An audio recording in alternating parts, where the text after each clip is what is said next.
is being used in this war. Air raid sirens warn us of the approach of enemy planes. But in addition, if gas is dropped by the enemy, a special gas alarm will be sounded. Learn what gas alarm has been chosen by your community. It will be a hand rattle or a hammering sound like the beating of a dish pan.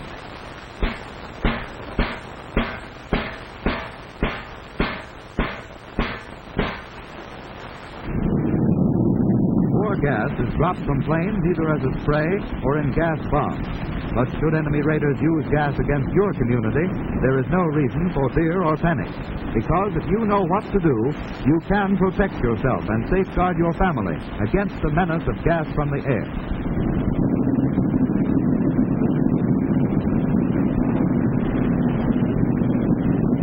The ideal protection for civilians is an airtight gas shelter ventilated by a system which removes gas vapors from the incoming air. Such a shelter can be designed to provide some protection also against the effects of high explosive bombs. Some war gases can be seen by the eye, others are invisible. But it is important to know that most of them are heavier than air, and that they settle down and are most concentrated close to the ground. Hence, if no gas shelter is immediately available, go indoors and go upstairs. The gas at that higher level will probably be less concentrated than down near the ground. First precaution is to prevent gas from getting into the house. So, close all windows and shut off all ventilation or air conditioning units which are not equipped to remove war gases from the incoming air. If windows are blown out by high explosives, tack blankets over the openings. Close fireplace dampers. And if you live in a one-story house, seal all other openings around doors and elsewhere with cloth or rag. In a larger house, go upstairs. Don't go down into an unprotected basement unless you have a gas-proof shelter there. Wait upstairs until your air warden tells you that it's safe to leave. You may have to wait until even after the all-clear signal, for gas may still be present in your section. Some war gases are spread as liquids, which slowly evaporate, giving off invisible but poisonous vapors. This type of gas remains for a long time, and hence is called persistent.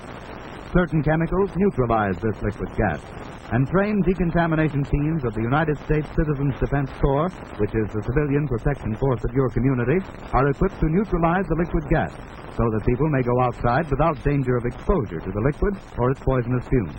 But these workers must wear special gas-proof clothing and masks for protection. The completeness of their protective clothing emphasizes the fact that without such special protection, you must stay indoors until notified that the liquid gas has been neutralized and that the air is free of harmful gas fumes. Liquid gas may also be washed away by a heavy rain or by a stream of water from a fire hose. Out in the fields where liquid gas has been dropped, dry chemicals that neutralize the liquid gas are mixed with the earth. This scene should remind us to stay off the grass after a gas attack. Persistent liquid gas and the fumes that it gives off may be lurking unseen and covered by grass or shrubbery for days or even weeks after it has dropped there. Another type of war gas is dropped as a vapor. This cloud gradually thins out and disappears in a few minutes. When it has cleared from the neighborhood, it is no longer a menace. Because this type of gas disperses quickly, it is called non-persistent.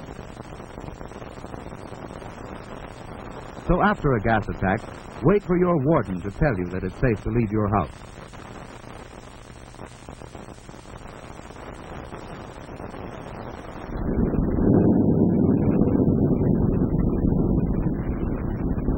If you should be caught outdoors when gas is dropped, hurry to shelter, but don't look up, because liquid gas might fall into your eyes. Every second counts. Act quickly now in applying first aid. There are certain simple steps you can take to prevent or minimize the harmful effects of war gas. If the liquid splatters onto your skin or clothing, or if you have been exposed to gas vapors, remove all outer clothing outside the house, including shoes. This avoids spreading the gas inside. Remember, liquid gas spreads by contact like poison ivy.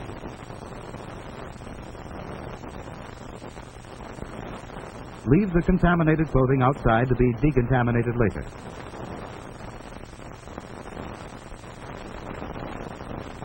First, quickly remove as much of the liquid gas as you can by carefully blotting with dry cloth or absorbent material. Be careful not to smear or spread the liquid gas onto fresh skin areas. You must work fast. The liquid gas will cause blisters if not neutralized in a few minutes after exposure. You may use absorbent tissues to blot the liquid gas from the skin.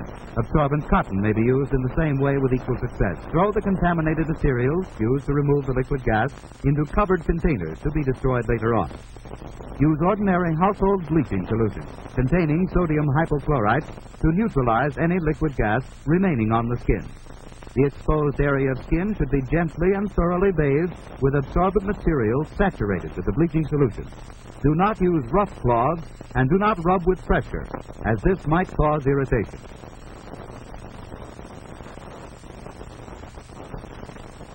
And for safety's sake, rinse the hands thoroughly with the bleaching solution. Provided eyes have been exposed, they should be treated immediately. The recommended treatment for the eyes is a 2% solution of baking soda, that is, bicarbonate of soda. In order to be able to use this quickly, make this solution in advance by mixing a tablespoonful of baking soda in a quart of water.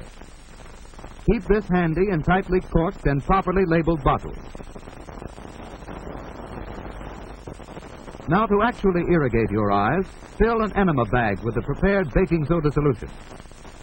Have someone help you irrigate each eye with a steady stream for at least 2 minutes. Alternate back and forth from one eye to the other, so that injury from the gas does not develop in one eye while you are treating the other.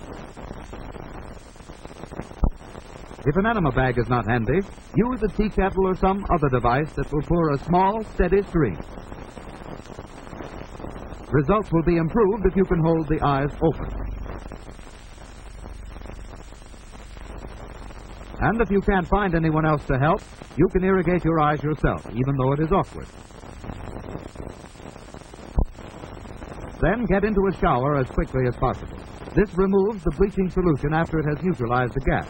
Use plenty of soap and wash thoroughly, for by doing so, you are taking an added precaution in the event you may have missed some exposed area.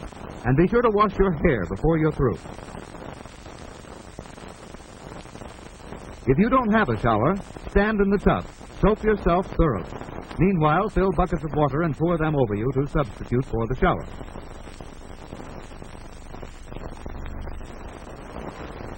Keep the drain open. Let the water run away. Don't sit in a tub full of water. It might spread the liquid gas over your body.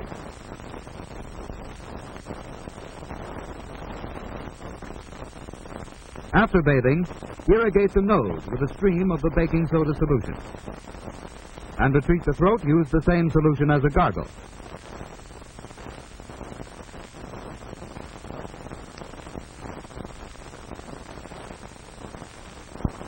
If you haven't provided first aid materials in advance, don't waste time looking for them. Do the next best thing. Wash immediately after removing your clothes.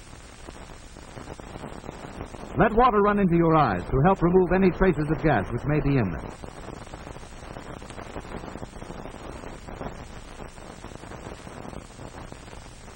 After being exposed to gas, you may start coughing, or perhaps have a brassy taste in your mouth.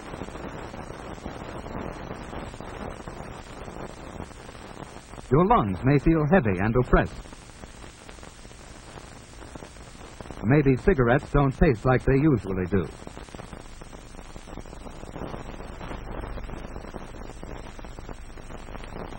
In a case like this, you must lie down immediately. Relax. Don't exert yourself. Even if you feel all right, don't take a chance. Lie down, because exertion may aggravate your condition if you've gotten gas into your lungs. Tell your warden to notify the emergency medical service. And if blisters develop, don't touch or attempt to break them. Breaking them might start new blisters. Summon medical aid for proper treatment. Now let's go back to those clothes. The all clear has sounded and the warden has notified us that it's safe to come out. Don't touch the clothes. You might get liquid gas on yourself. A trained man from the United States Citizens Defense Corps will take them away to decontaminate them.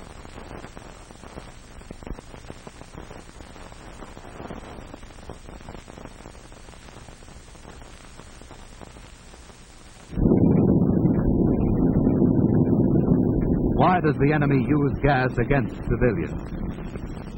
Well, gas bombs dropped by the enemy do not destroy our homes and factories as do high explosive bombs. War gas does not start the devastating fires that are the great menace of incendiary bombs. War gas does not shatter arms and legs as bullets and bomb fragments do. The real purpose of the enemy in using war gas is to spread fear and panic, to destroy our morale, and to cripple our war production. The enemy hopes that we will become scared and panicked, that the weapons our soldiers are waiting for will fail to arrive when crucial battles demand them. But you can thwart the enemy by not giving way to fear and panic, because you know what to do if gas comes. Remember, close all openings which might permit gas-laden air to enter the building. Use blankets to cover windows shattered by high-explosive bombs. Go up above the first floor. Don't go down into the basement unless you have a gas-proof shelter there. Stay indoors until your air warden tells you it's safe to leave. If you come in contact with gas outdoors, leave outer clothing outside the building. Time is your ally if you use it, so apply first aid as quickly as possible. Quickly remove any liquid gas by blotting. Be careful not to spread the liquid gas. Then, gently and thoroughly bathe the affected skin area with the bleaching solution. Wash each eye out for 2 minutes with a 2% baking soda solution. Soap and wash next. Use lots of soap. Do a thorough job. Use either a shower or pour buckets of water over you in a bathtub. Irrigate your nose. And gargle your throat with the baking soda solution after bathing. Don't waste time looking for first aid materials. If you haven't provided them in advance, soap and shower immediately after removing your clothing. Wash your eyes out with plain water. If your lungs are affected, lie down to rest while waiting for the doctor to arrive. Or if blisters form, summon medical aid.